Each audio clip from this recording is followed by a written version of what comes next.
Hi, you're welcome to another episode of A Talk with Ify. I hope you are staying safe and you're staying healthy. Today on the episode, we'll be talking about culture shock. What is culture shock? Shock, simply put, is the experience you get when you move from one culture, one tribe, one land, one country, one state to another with a different way of life. And today I'll be talking about my own experience. You can experience culture shock from one tribe to the other tribe in the same state, or one state to another state in the same country, or from one country to another country in the same continent, or you can move from one continent to another continent. In my case, I'm coming from Nigeria in West Africa down to Germany in Europe. So I'll be sharing with you what my own culture shock was, what my own experiences were. I arrived in Germany during the summer times in July. And on the day I arrived, I had a lot of people coming over to visit me.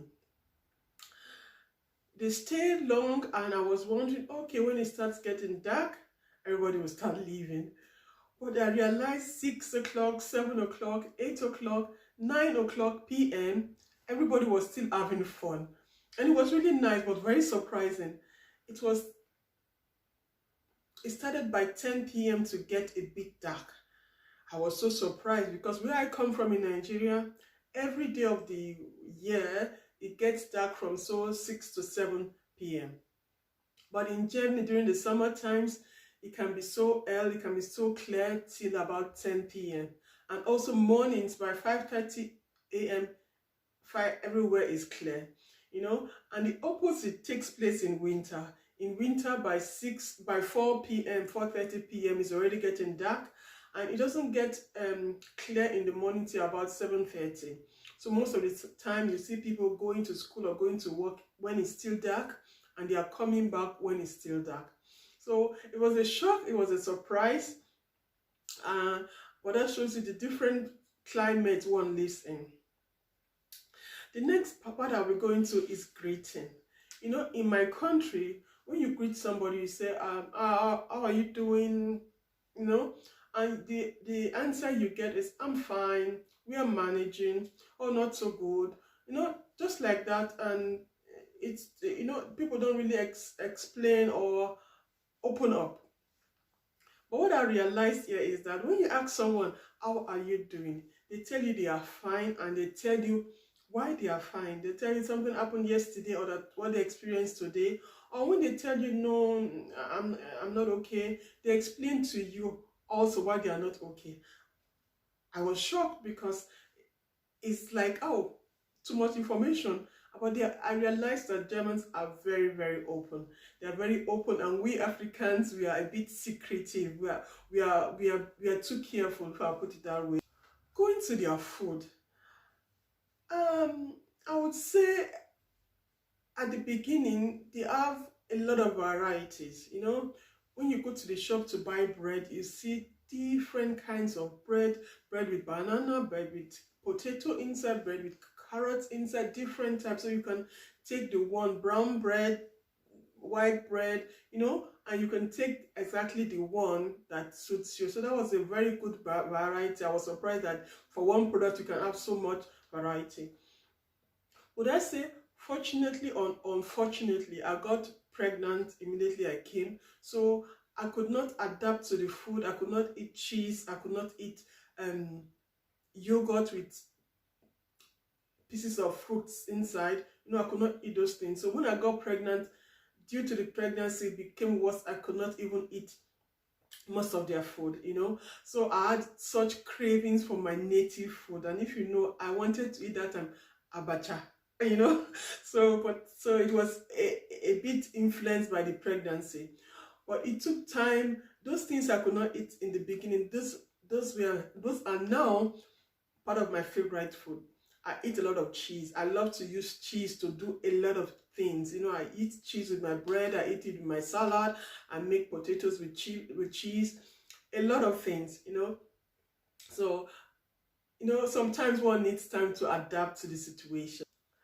For the fashion, We Africans, Nigerians in particular, since I come from Nigeria, we are very, very fashionable, we are very, very trendy, and we are very, very colorful.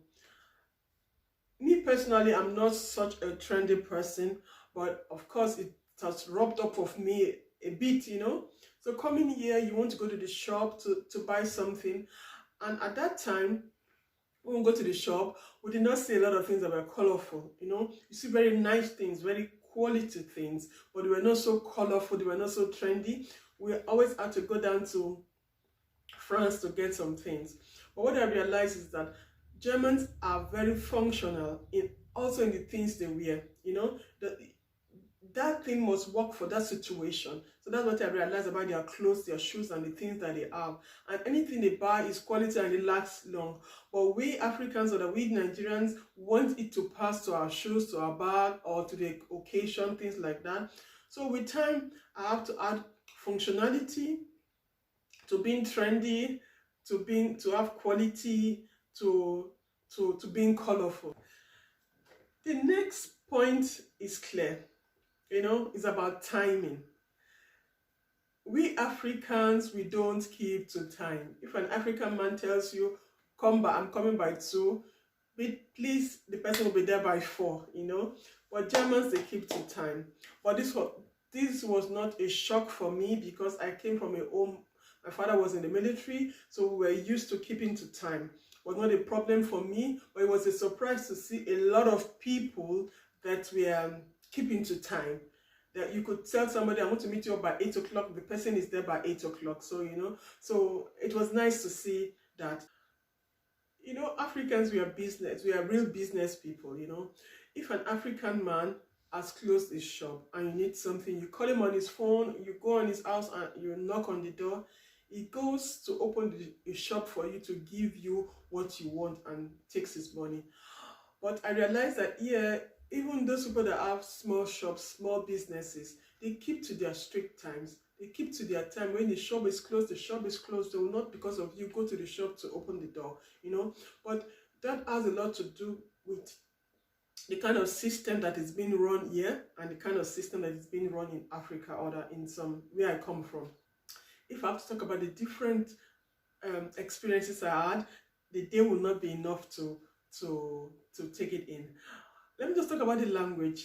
German language was a big challenge to me. To many people, German language is a big challenge. You know, coming from an English-speaking place, and you cannot speak in German the way you speak English. So right now, my setting in my head, on my phones and everything is set in German. So right now, even when I speak English, I kind of put in German, your verbs are at the end. And now when I speak English, I tend to now put my verbs at the end. It's really strange how things turn around.